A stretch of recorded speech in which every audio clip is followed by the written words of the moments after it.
Hello everyone and welcome back to another episode of Experience Kills. I am Ben and with me today is Rob. Hello everyone, always good to be here. It's very lovely to have you. I'm dealing you in today, Rob. See what I did there? Because we're looking at Poker Club by Ripstone, and it's always tricky to talk about video game adaptations of well-known classic games such as like chess games or poker games or snooker games, things that bar some kind of catastrophe will generally just work and represent the sport or the activity in a way that that sport or activity should be represented. And that's, it's at its fundamentals. Guess what? When you play Poker Club, the games of poker are the same rules of poker that you have grown to know after many years of playing poker, after the strange level of resurgence we had over it about 20 years ago, and then going forwards, especially around, specifically Texas Hold'em, which is what you see in just about every poker game now, which is the typical 5-card based poker variant, and that's what we have here with Poker Club. And yeah, it works really nicely. But what we have, the difference here, Poker Club, Rob, is I just let you watch me fail miserably at a hand of poker. And what we have here though is the difference is it's 3D modeled poker, so you're not just seeing cards, but you're sat at a table with other players, and it's all online, and it's up to 6 people at that table at once, including yourself, and you've got emotes.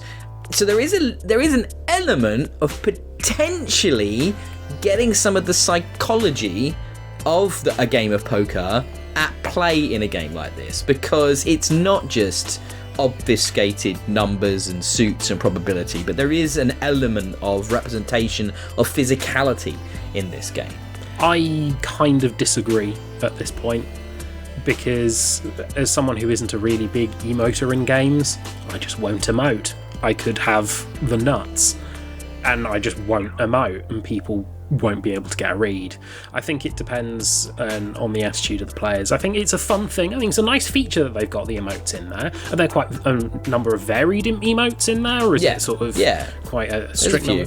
Okay, that's good. Variety is always nice. Yeah, it does bring that individuality to the game, I agree, but I don't think it can be used as a judgment for bluffing and that sort of thing, the psychology behind it, because people just go, well, I've raised, I'm bored, I'll emote.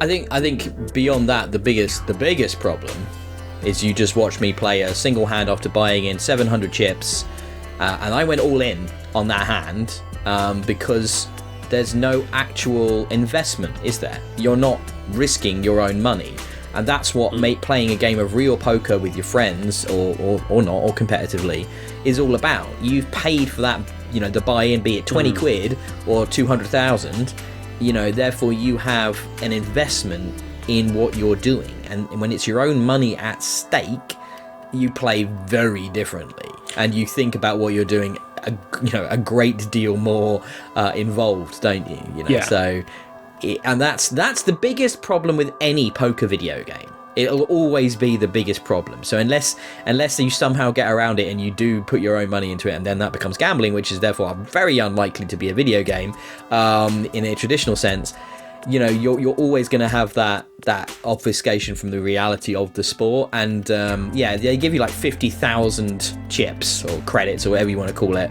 when you first start the game. And I'm curious, obviously I haven't used them all. I'm very curious as to how they deal with it when if you have completely busted out, because you've paid for this video game. Are they going to stop you from playing it because you don't have any chips left? I'm not sure that's likely.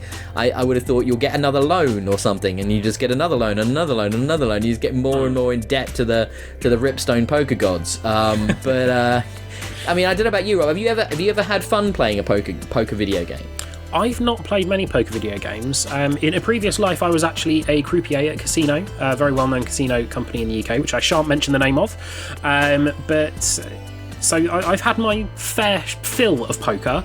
I know my way around a table because I used to run Texas Hold'em tables.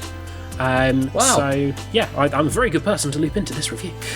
So it's something that I've never really played the video game versions of it, because when I have played it, I've been able to run real versions of it, like real life versions of it with friends, office groups, that sort of thing. So I've played a bit. Obviously, the bit that we saw there, or that I saw there, I'm sure obviously we've got background footage going. In the meantime, it looks very well represented, to be fair.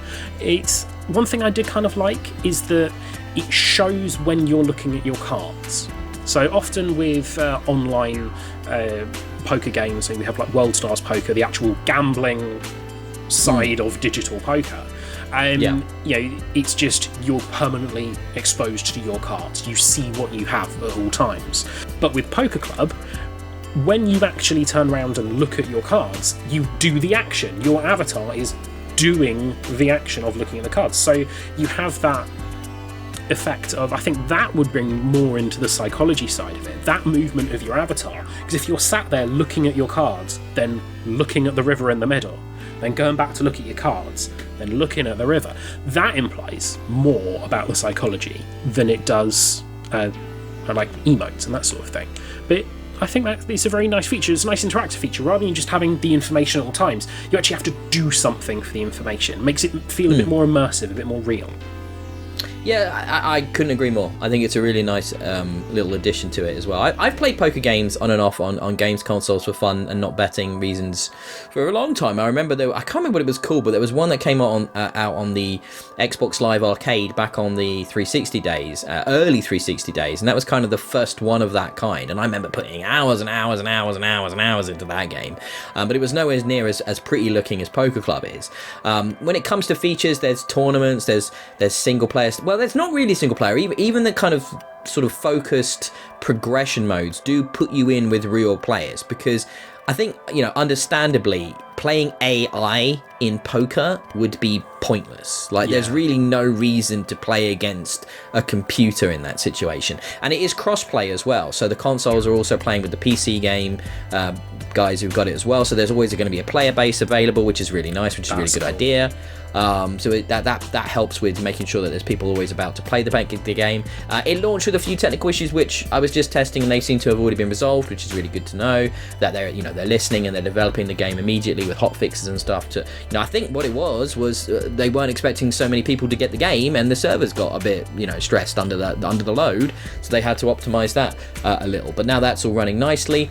I like the fact that it's 3D. It's got a very modern interface getting in and out of the games. It's very quick to get in and out of the games. There are different types of games where you can just jump in and jump out at any point, or others that you need to stay in. There's some variety to the game modes in which there's different sort of options when the button gets passed around regarding the dealer. Like there was one variant I saw where if you win, you keep the button, which means that there is a level of control you then can exert regarding the betting rounds and stuff like that. Not fundamentally changing a game of Texas Hold'em, but just enough to add a little variety. Yeah, a little variety, a little spice, a little variation to what you're doing. But at its heart, it is Texas Hold'em, and if you like that, you're going to like this. There's no reason why you wouldn't, and there aren't any other fully featured poker games like this available, I don't think, on the Xbox, which is where I played this for review, specifically on the Series X, in which it is enhanced as well. So I think it's just 4K basically, and yeah, I don't know what faster dealing. I love it when they say that. There's so much of that going on right now. Enhanced for Xbox Series X, and you're like, how? In what way? But sure, why not? We'll take your word for it. But no, I enjoyed this. I think there's not a lot of problems. I think the interesting thing for me, I guess, is I can get a bit impatient. So when you're playing with 6 players, and each player, there's a fair amount of time that they can have to make their betting decisions, and then there's a fair amount of time that will go around because everything's modeled. So the dealing of the cards is all 3D models. So all of that sort of takes time. So obviously, if you had a more obfuscated version of poker, no character models, top down, just see the cards, it's a lot quicker, it's a lot snappier into getting you to the end point of each round, whereas in this it's much more about actually the experience of playing poker a little bit. About there's lots of different environments. You start off in like dingy basements and proceed to like high-end casinos and high roller tables and all of this, which adds to the experience as you go through. And obviously there's lots of different buy-in levels, everything from a few hundred credits to tens of thousands of credits. So it really does have that variety between scrub game with your friends all the way up to big cash games against pros, and I think I look forward to seeing how that evolves how there's a leveling system, for example. The more you play, you go up levels, and you can then buy things like different cards, decks and stuff. You can buy different chips, you can buy accessories that sit next to you on the table, you can buy, obviously because you've got a full 3D character, you can buy new outfits for them and new hairstyles and do all kinds of silliness with that and customize your characters and stuff. Some people seem to take it one way, really seriously, and the other people that I've seen take it like the complete opposite and look utterly ridiculous. So it's this weird mishmash of like, sometimes you're sat opposite a dude with an afro wearing a spangly waistcoat, and then other times you're just sat against guy in a really boring t-shirt. So it's really funny, and I'm enjoying the sort of the theatre of that, because you wouldn't have any of that if it wasn't fully 3D modelled, which is what we have. So I think Poker Club here is another good little game from Ripstone. They do this sort of niche thing. They, like I mentioned, chess was their other big thing that they did, and they really go the whole hog in representing these activities to their fullest in their most interactive ways that they can. And I like in this game a lot. I mean, if you like poker, you'll enjoy it, and that's where I'm at. So, right, well, that's another episode of Experience Kills. Thank you for joining us. I have been Ben. You can find me at DIYE, and that's been Rob. You can find him at Homeless Mr. Gibbs on Twitter. You can also find us both at Experience Kills on Twitter, and the rest of the team, including Richard and Cameron. Please give us a like and subscribe. We're really heading closer and closer every day to the big milestone. It's going to be very exciting when we hit that number. And if you don't have time to watch these videos on YouTube, please find us on Spotify, iTunes, and anywhere else a good podcast can be found. We're literally on every podcast provider now, you can imagine. And if you find one we're not on, tell me and I'll put us on there. I can do that. I have that power. So yes, that was a good game of poker. Well, not the one Rob watched me play, but in general, it's a good game of poker, and we'll be back with some more very, very soon. Have a good one, everyone. Bye, guys.